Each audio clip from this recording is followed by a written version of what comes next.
My name is Olivia Bennett, and on my wedding day, my family made one mistake they would regret forever. They thought they were humiliating a nobody. They had no idea that by the end of the night, the entire ballroom would be standing for the man they looked down on. I stood alone in the bridal suite of the Grand Willow Ballroom, staring at my reflection in the mirror. The woman looking back at me was wearing the dress she had dreamed about since childhood. The flowers were perfect. The music was ready. 200 guests were waiting downstairs. It should have been the happiest day of my life. But my hands were shaking. Not because I was nervous about marrying Daniel. I was shaking because I could hear my family laughing outside the door. Honestly, I still don't understand what she sees in him, my father said. My heart sank. Daniel? My uncle replied. He's a warehouse worker, Robert. Olivia could have done so much better. My father laughed. Exactly. I spent 30 years building this family name, and now my daughter is marrying someone who loads boxes for a living. I closed my eyes. Those words hurt. But what hurt more was knowing this wasn't new. For the past year, my family had looked at Daniel and decided they already knew his worth. They saw his old car, his simple clothes, his job, and they made their judgment. But they never saw the man behind those things. They never saw Daniel driving through a snowstorm for 4 hours, just because I mentioned I was sick. They never saw him work overtime so his younger brother could stay in college. They never saw him quietly pay for a stranger's groceries when he thought nobody was watching.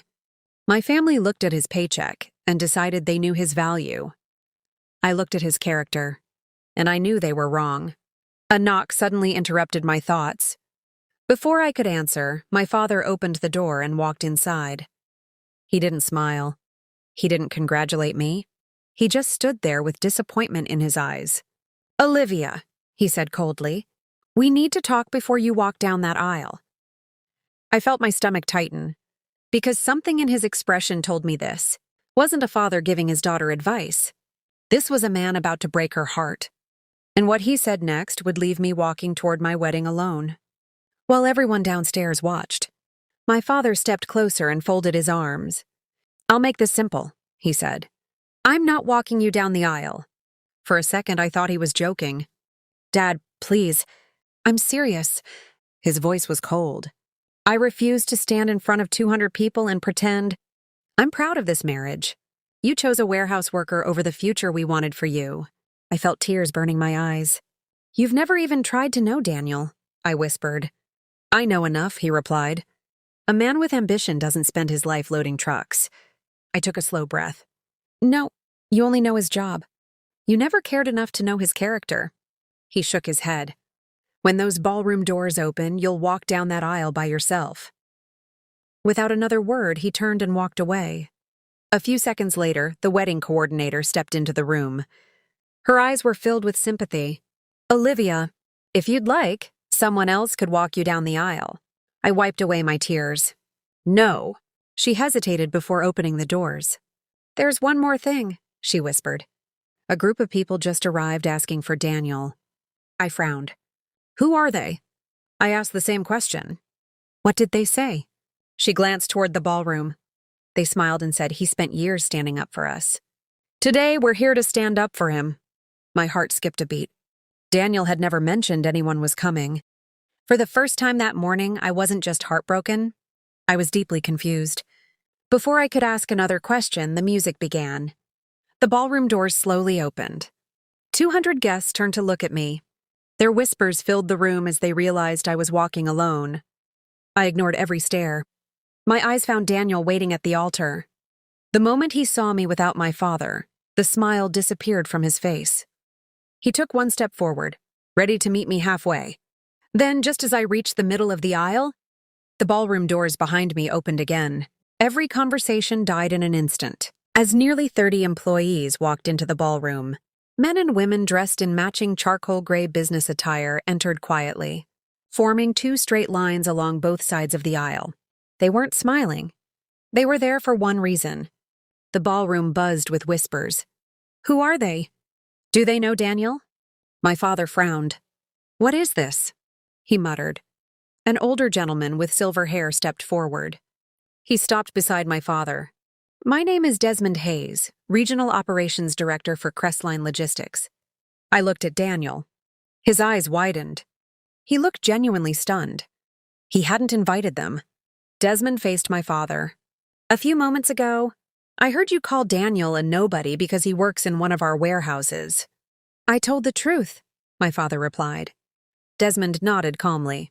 "Only part of it." He turned toward the guests. 8 years ago, Daniel joined our company after losing both of his parents. While others focused on their own future, he quietly helped build ours. The room fell silent.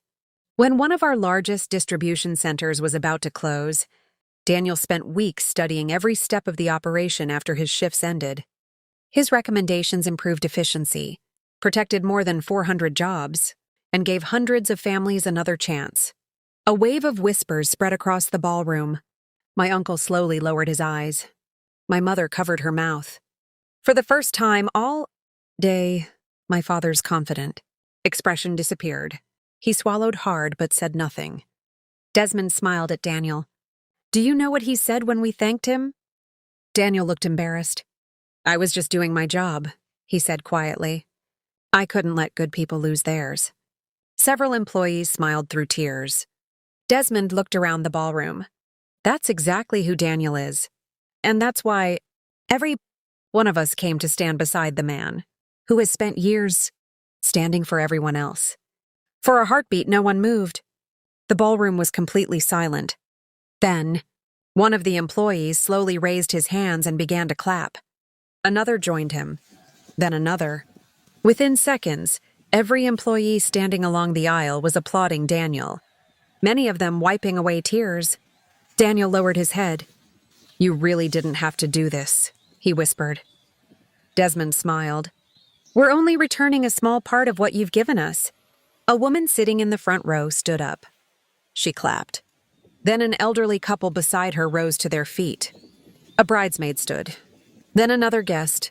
The applause spread from table to table until it rolled through the ballroom like a wave. I slowly turned in a circle. Not a single person was still sitting.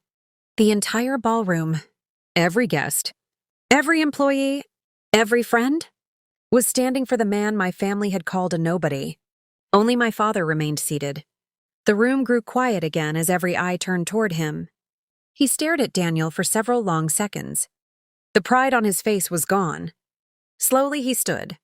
Then, to everyone's surprise, he walked across the ballroom. He stopped in front of Daniel. No speeches. No excuses. Just 2 quiet words. I was wrong. Daniel looked at him for a moment. Then he offered a small smile and held out his hand. My father shook it.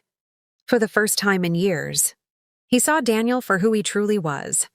The officiant smiled warmly. "I believe we're ready." Soft laughter filled the ballroom as everyone took their seats.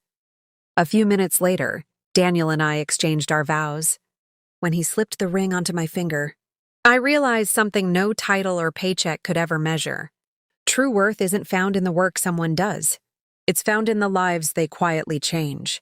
My father judged Daniel by his profession, but an entire ballroom judged him by his character. And that day, the man they called a nobody became the man nobody could remain seated for. Like, subscribe, and come back for more powerful Revenge Diaries stories.